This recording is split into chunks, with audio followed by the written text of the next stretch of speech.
आणि बुलेटिनच्या सुरुवातीला बातमी नागपुरातून आहे। नागपुरात 8 पुरुषांना 2 कोटींचा गंडा घालणारी लुटेरी दुल्हन पोलिसांच्या जाळ्यात अडकली आहे। गेल्या 1.5 वर्षांपासून ती पोलिसांना गुंगारा देत होती, पण नागपूरच्या डॉली चहावाल्याकडे चहा पिण्याचा मोह तिला महागात पडला। पोलिसांना लुटेरी दुल्हनचा सुगावा लागताच सापळा रचण्यात आला आणि त्यात ती अडकली। लुटेरी दुल्हन पोलिसांच्या ताब्यात आल्यानंतर शेकडो पुरुषांनी मोकळा श्वास घेतलाय। पण नागपुरातल्या पुरुषांनी लुटेरी दुल्हनची इतकी धास्ती नेमकी का घेतली होती? पुरुषांना प्रेमाच्या जाळ्यात फसवून ती कशी लुटायची या संदर्भातला हा स्पेशल रिपोर्ट।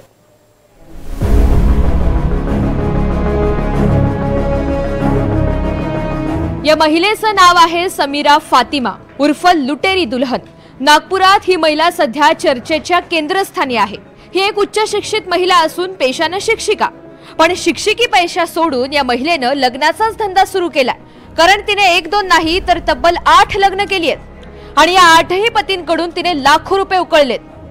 तरी हे फक्त समोर आलेले पीडित पती आहेत, पण बदनामीच्या भीतीने शेकडो पीडित पुरुषांनी तक्रारी दाखल करणं टाळलंय। कॉमन आप देखेंगे एफआईआर उठा के या कोर्ट के केसेस में कि इन्होंने मुझे मारा, मुझे पीटा, मेरा गोल्ड लेके चले गए, मेरा पैसा लेके चले गए और इन्होंने मेरा रेप करा। और जितने भी पति है उसके पूरे पैसे वाले उनको ही पकड़ती है और उनसे पैसा लेती है, ब्लैकमेलिंग करती है कि अगर तुमने ये नहीं दिए तो हम तुम्हारा ये हाल करेंगे। उसका एक ग्रुप है, सिंडिकेट जिसको चलाती है। हर एक डिस्ट्रिक्ट में उनका ऐसा है, यानी आप ऐसा देखेंगे औरंगाबाद में भी उनका एक ग्रुप है, यहाँ पे भी ग्रुप है।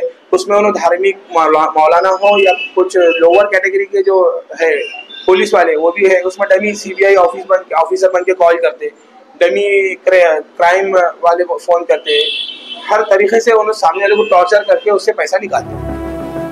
गेल्या 15 वर्षांपासून समीरा फातिमाचा लग्नाचा धंदा सुरू होता। अनेक विवाहित पुरुषांना प्रेमाच्या जाळ्यात अडकवून त्यांच्याकडून पैसे उकळलेत। तब्बल 200 पेक्षा अधिक लोकांची फसवणूक झाल्याचा अंदाज आहे।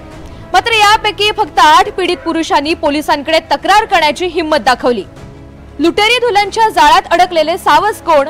यामध्ये इम्रान अन्सारी, नजमुम साकिब, रहमान शेख, मिर्जा अशरफ बेग, मुदस्सिर मोमीन, मोहम्मद तारिक अनीस, अमानुल्लाह खान, गुलाम गौस पठान या पीडित पुरुषांचा समावेश आहे। हमारे समाज के अंदर में एक मिडिल क्लास होता है, थोड़ा बहुत चमकदार दिखता है, तो ये जो समीरा फातिमा ये ऐसे लोगों को टारगेट करती है। और खास करके जिनकी ऑलरेडी शादी है, बड़े बड़े बाल बच्चे हैं, वो इसलिए कि वो कमजोर होता है और उसके साथ में एक सेकंड बीबी का या लवर का एक प्राइवेट एक फैक्टर तैयार करती है और वहां से उसके परिवार पर टारगेट करती है ताकि वो जो शिकार है जल्दी से शिकार हो जाए। ये इसकी मोडस ऑपरेंडी है। समीरा फातिमा फेसबुक आणि मॅट्रिमोनियल साइटवरून आपलं सावज हेरायची। त्यांच्यासोबत फेसबुक किंवा व्हॉट्सअप कॉलवरून संवाद साधायची। हळूहळू आपलं दुखणं सांगून त्याला प्रेमाच्या जाळ्यात ओढायची। एकदा का सावज प्रेमाच्या जाळ्यात अडकलं मग त्यांच्यासोबत निकाह व्हायचा। समीरानं मौलाना, वकील आणि काही दलालांची टोळी तयार केली होती। निकाह झाल्यानंतर ती पतीवर बलात्कार, मारहाण आणि सोनं लुटायचा गुन्हा दाखल करायची। ती एकटी नसून तिच्या मागे खंडणीखोरांची एक संपूर्ण टीम काम करत होती। समीराच्या सांगण्यावरूनच पोलीसही बलात्काराच्या तक्रारी दाखल करायचे। हेरलेल्या पुरुषांसोबत आपल्याच घरी गुप्त पद्धतीने निकाह व्हायचा।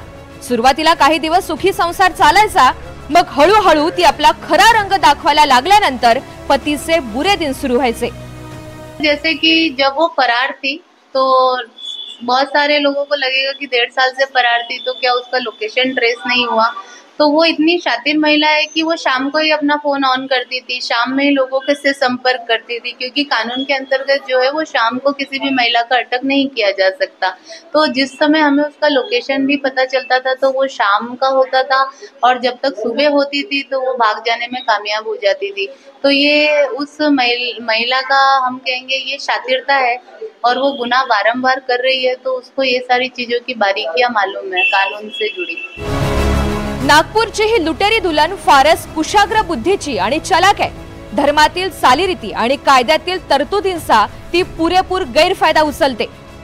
पण ते प्रयत्नाला आता यश भेटलं आहे आणि 29 तारखेला ती कोर्टात हजर होती। कारण जे FIR झाली होती त्याची रद्दीकरणची प्रोसेस करण्यासाठी त्यांनी काही सेटलमेंट करायला 8व्या नवऱ्यासोबत आलेली होती. नंतर ते 1:30 बजेचे लंच ब्रेक जे असते त्याच्यात ती बाहेर निघाली होती काही चहा पाणी घ्यायला आणि तेव्हाच त्याला डॉलीची टपरी म्हणून जे जागा आहे तिथून त्याला अटक करण्यात आलेला आहे. गेल्या 1.5 वर्षांपासून नागपूर पोलीस या महिलेच्या शोधात होते. यापूर्वी गरोदर असल्याचं कारण देत तिने अटक टाळली आणि फरार झाली. मात्र 1.5 वर्षानंतर ती पोलिसांच्या जाळ्यात अडकलीय. नागपूरच्या प्रसिद्ध डॉली चहावाल्याकडे ती चहाचे झुरके मारत होती. नेमकं तेव्हाच पोलिसांनी तिला जेलचा चहा पिण्याचं निमंत्रण दिलं. गुप्त बातमीदारांकडनं आम्ही माहिती घेऊन तसा ट्रॅप लावला. ती आम्हाला 29 तारखेला डॉली चहावाल्या टपरीच्या समोर VCA ग्राउंडच्या समोर सदर पोलीस स्टेशनच्या हद्दीत ती मिळून आली होती. तिला ताब्यात घेतलं, विचारपूस केली तिला आणि तिला अटक करून मान्य न्यायालयात हजर केला असता तिचा 1 ऑगस्ट 2025 पर्यंत तिचा 3 दिवसाचा PCR मिळालेला आहे. या प्रकरणामध्ये समीरा सोबत तिचे आई, काकी आणि एका मौलानाला आरोपी करण्यात आलाय. लुटेरी दुल्हनला अटक झाल्याची बातमी पसरल्यानंतर अनेक पीडित पुरुषांनी सुटकेचा निश्वास सोडलाय.